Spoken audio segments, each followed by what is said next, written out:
Maroc est entré dans l'histoire, tout simplement. Le Maroc devient la première nation africaine à arriver dans le dernier carré d'une Coupe du Monde. C'est tout simplement historique avec un parcours fou.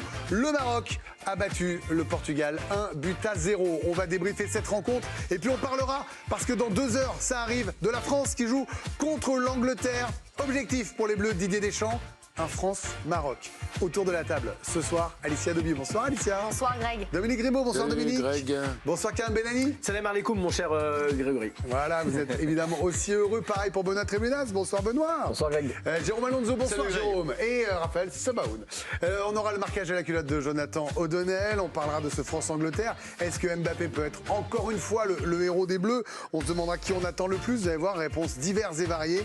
Le foutoir sera également présent. Mais pour le moment, on va s'intéresser à la qualif du Maroc qui a donc éliminé le Portugal 1-0. Raphaël. Oui, exactement. Le héros, c'est El Nesseri qui avait marqué à la 42e minute de la rencontre, qui devient le meilleur buteur marocain dans l'histoire de la Coupe du Monde. Victoire, qualification historique pour le Maroc dans le dernier carré de la compétition. Vous l'avez dit, Greg, avec des Portugais qui ont tenté de réagir, qui ont dominé la deuxième période. On est monté quasiment à 73% de possession de balle. En première période, c'était plutôt le Maroc qui dominait dans les duels, mais ils ont tenté, les Portugais, ils sont revenus, mais ils n'ont pas réussi à aller inquiéter Bounou, qui a encore sorti 2-3 arrêts décisifs, et donc qualification du Maroc, historique donc pour les demi-finales de la Coupe du Monde. C'est quelque chose d'incroyable. Jérôme Alonso, c'est, bravo le Maroc, la première qualification d'un pays africain en demi-finale de la Coupe du Monde. C'est un exploit fou. Par rapport à ce contexte-là, et à cette esquisse d'exploit qu'il y avait à la mi-temps, on avait peur du retour des vestiaires. Peur pour 2 raisons. Mais d'abord, qu'est-ce que les Portugais allaient mettre dans ce match-là et comment les Marocains allaient gérer la pression émotionnelle liée à cet événement et à l'histoire, finalement. En fin de compte, on n'a pas vu grand-chose à part des Portugais. Et pendant ce temps, les Marocains, du coup, sont restés cool, j'ai trouvé, dans l'attitude, agressifs mais sans plus. Ils n'ont pas surjoué ce match-là, ils n'ont pas surjoué les émotions. Et c'est aussi pour ça qu'ils ont maîtrisé cette partie-là. Jusqu'à la fin, il y a eu un arrêt de Bounou. Oui, la tête de Pep à la fin qui est incroyable, à la dernière seconde. Mais à part ça, je trouve que le Maroc a fait preuve d'une grande maîtrise nerveuse. Et c'était pour moi la clé de cette deuxième période. On est en direct également depuis les Champs-Élysées, où on attend, j'imagine, une belle fête de la part des supporters marocains. Nous sommes en direct depuis la terrasse Publicis, et c'est très haut sur l'avenue des Champs-Élysées pour ceux qui ne connaissent pas Paris. On est vraiment tout proche de l'Arc de Triomphe. Vous avez un plan rapproché, un plan un peu plus loin, pour voir s'il y a une joie marocaine à venir, évidemment, mais c'est tout frais. Ça vient de se finir. Le Maroc, je le dis, je le répète, qui a éliminé le Portugal. Dominique Grimaud, on vit une Coupe du Monde absolument légendaire dans ce qui est en train de se passer, les scénarios, les scénarios, même dernière seconde, le Maroc maintenant. L'histoire s'écrit devant nous. Ah bah oui, c'est clair que c'est l'un des plus grands exploits de l'histoire de la Coupe du Monde. De l'histoire qui dure depuis 1930, quasiment un siècle. Où ils savent vraiment retrouver le Maroc en demi-finale. Je sais qu'on a des souvenirs passés, les Camerounais, le Roger Milla qui nous avait emballés en 90, les Ghanéens. Voilà. Mais là, j'avoue que je suis quasiment sans voix. C'est vraiment un énorme truc, non seulement pour le Maroc, mais pour tout un continent, et je dirais pour tous les Arabes du monde. Bien Parce sûr. Que cette sélection a tous les Arabes derrière elle aujourd'hui. Et on rappelle quand même, parce que vous avez parlé d'exploit, Dominique, je vais rajouter, qui sort d'une poule où il y avait le Canada qui est annoncé comme une des surprises de la Coupe du Monde, mais la Croatie qui est encore là. Donc imaginez la puissance de ce groupe. La Belgique, qui avait fait demi-finale, qui était évidemment avec sa pléiade de stars. Ils sortent les Espagnols en 8e de finale. L'Espagne, c'est pas tout à fait n'importe qui, n'importe quoi. Et le Portugal, avec, on le disait tout à l'heure, sans doute une des plus belles listes et des plus beaux joueurs de la planète. Karim Benani, j'entends au nom de l'histoire ce que fait le Maroc, mais si on se concentre sur eux, leur compétition est juste démente. Ils ont arrêté de nourrir des complexes. Et ça a été le cas de beaucoup d'équipes africaines lors de cette Coupe du Monde, d'équipes asiatiques aussi. On l'a vu avec le Japon qui a battu l'Espagne, l'Allemagne. Le Maroc, dès son premier match contre les Croates, j'ai vu des joueurs qui jouaient sans complexe. Mais des joueurs en Ligue 1, par exemple, Ounahi, Boufal, qui galèrent en Ligue 1 parce qu'ils sont derniers du championnat, qui là, dans cette Coupe du Monde-là, sentaient libérés avec ce maillot-là. Des joueurs techniques qui sont de beaux joueurs de football, des joueurs qui évoluent pour la plupart en Europe, dans de bons clubs européens, dans les grands championnats. Amrabat qui joue à la Fiorentina, c'est un joueur qui restera pas longtemps à la Fiorentina et qui ira très vite dans un très grand club. Bounou, le gardien qui est juste extraordinaire depuis le début de la compétition, qui est le meilleur gardien de cette compète avec Livakovic, le Croate. Donc vraiment, je pense que la clé de voûte, la base de la réussite du Maroc a été d'arrêter de nourrir des complexes contre des équipes supposées supérieures. Et ça a été cela dès le début pour les Marocains. Et c'est vrai que le niveau de jeu affiché par cette équipe-là depuis le début de la compétition est assez impressionnant, notamment contre ces grosses équipes, ces grosses nations européennes. Je suis évidemment heureux, mais tellement impressionné par le travail de Regragui. Un mot avec vous aussi maintenant, Benoît Triboulinas, parce qu'il faut le dire, les Marocains n'encaissent pas de but. 0 but encaissé depuis. Ils la veulent pas leur. Un but d'Aguerd contre le Canada. Contre son camp. Aguerd contre le Canada. Non, Autant pour ils moi. la veulent pas, leur. Au 8e, là, l'Espagne, pas de but. Le Portugal, pas de but. La Belgique, une défense pas de but. remaniée, La Greg. Croatie, pas de but. La stat, c'est 1 but sur 5 matchs. La dernière équipe qui avait fait ça, c'était l'Italie en 2006. Voilà, pour vous montrer la performance défensive de la part de ces Marocains. C'est incroyable en termes défensifs. Non, mais tout simplement, ils la veulent pas leur qualification. Ah non, mais personne n'a dit ça. Hein. En deuxième période, ils ont fait ce qu'il fallait faire, tout simplement. Ils ont montré beaucoup d'agressivité, mais tout en étant propre et correct. Effectivement, le Portugal a manqué de créativité, a manqué d'efficacité, je pense. Percussion même, on les a sentis. Ouais, mais je pense notamment. Mais ils étaient bloqués, non? Non, mais je pense, Greg, la frappe de Bruno Fernandes. Elle passe à ça. Il est dans une situation où à Manchester, il marque le but. Parce qu'il n'est pas non plus à 40 mètres. Il est à l'entrée des 16 mètres, il frappe, elle est 40 cm au-dessus de la barre. La tête de Pépé. À Porto, il la marque celle-là.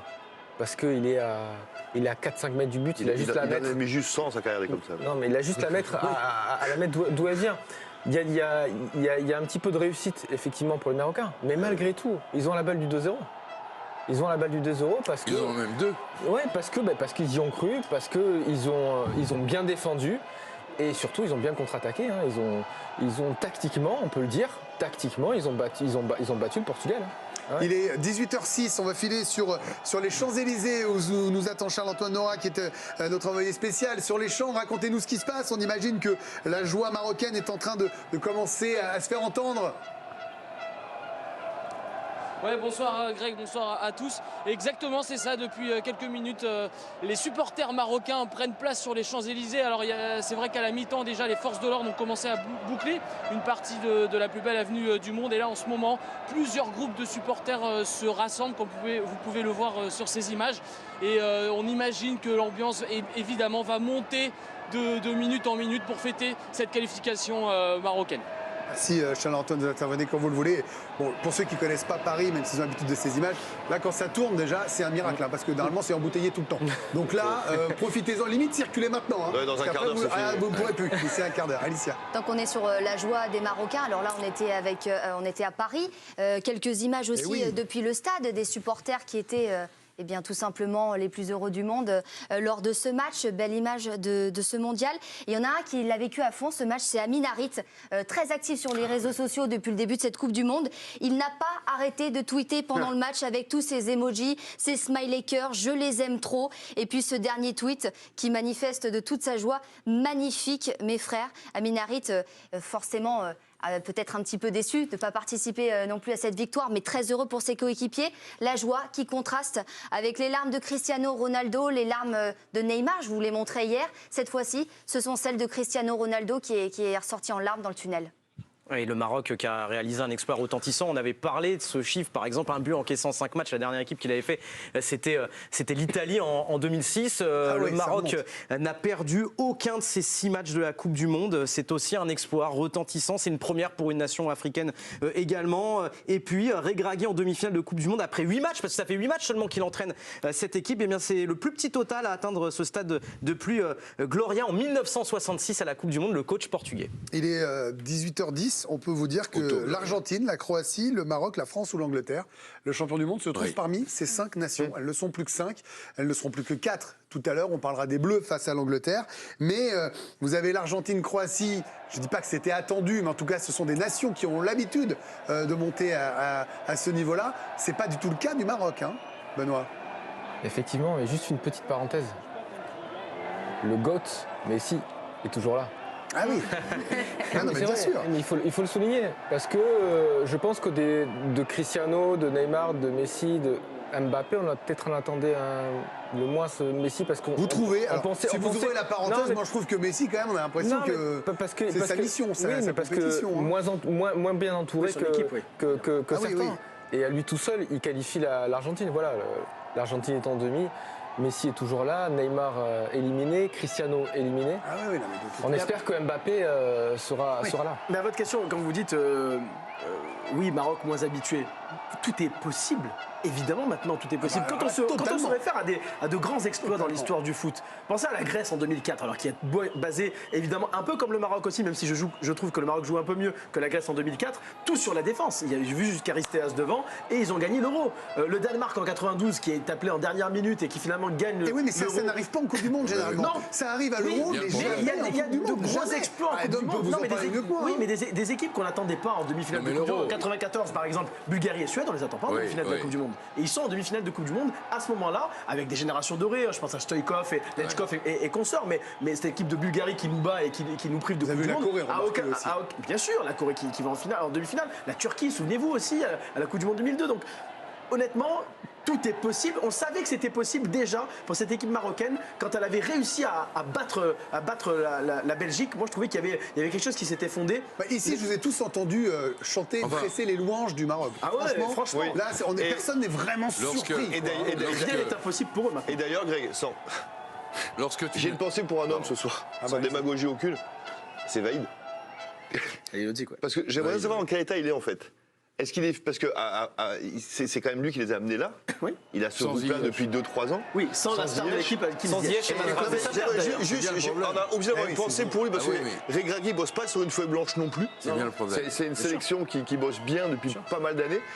Et j'aimerais juste une pensée pour lui parce que je sais pas le sentiment entre la frustration, tu vois. Et j'imagine que un sélectionneur qui se fait virer avant la Coupe du Monde et qui voit son équipe faire ça.